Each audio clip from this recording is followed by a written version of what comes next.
Satu hari, satu sirah.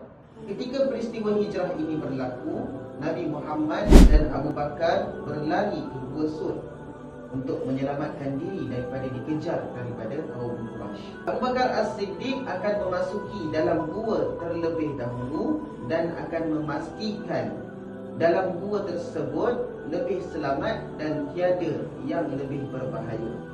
Abu Bakar As-Siddiq akan menutup semua lubang di dalam gua tersebut dan ada satu lubang yang tak sempat ditutup.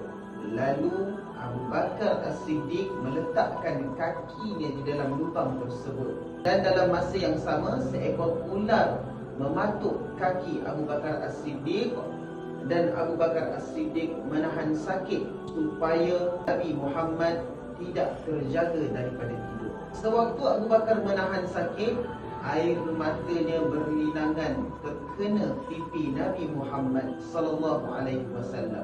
Dan Nabi Muhammad terjaga daripada tidurnya lalu bersabda, "Wahai sahabatku, jangan kau takut kerana Allah bersama dengan kita." Masya Allah, sangat-sangat besar pengorbanan Abu Bakar As-Siddiq terhadap Nabi Muhammad sallallahu alaihi wasallam dan agama Islam. InsyaAllah kalau anda suka video ini, jangan lupa untuk follow sekali. #ingat umrah, ingat juga.